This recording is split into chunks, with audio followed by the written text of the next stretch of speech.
8 pays représentés parmi les plus importants du football international, comme le Brésil, la France ou encore l'Angleterre. 8 clubs parmi les plus importants de France, avec de grands noms comme Marseille, Nantes, Lyon ou encore Angers.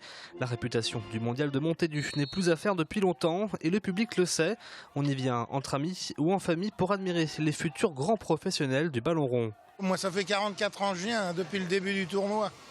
Et là, vous voyez, j'emmène mes petits-enfants maintenant, je leur fais découvrir. Chaque année, on vient vous faire un petit tour pour voir justement l'évolution aussi des jeunes au niveau des différentes nations et puis des différents clubs. Ça fait déjà pas mal d'années que je ne suis pas venu le voir et je voulais le faire découvrir à mes enfants qui font tous les deux du football, donc leur faire découvrir un petit peu ce que c'est que le haut niveau déjà au niveau des jeunes.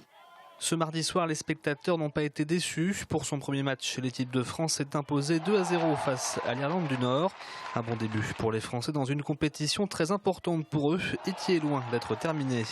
Je crois qu'il nous a manqué encore une efficacité offensive. Bon, voilà, 2 buts c'est bien, mais on aurait dû au moins avoir un 3e. Voilà, c'est le seul regret du match. Après, dans l'ensemble, c'était assez intéressant. C'est un tournant pour notre sélection, puisque c'est des garçons qui sont venus régulièrement en sélection. C'est une étape importante, des paliers à franchir, donc voilà, c'est un niveau international. Donc il faut être à la hauteur. Bon, on l'a été sur la première mi-temps, mais on doit être capable de faire 2 mi-temps consécutives de haut niveau. La France jouera de nouveau jeudi face au Pérou. L'objectif cette année, remporter le mondial de Montaigu, perdu l'an passé en finale face à l'Angleterre.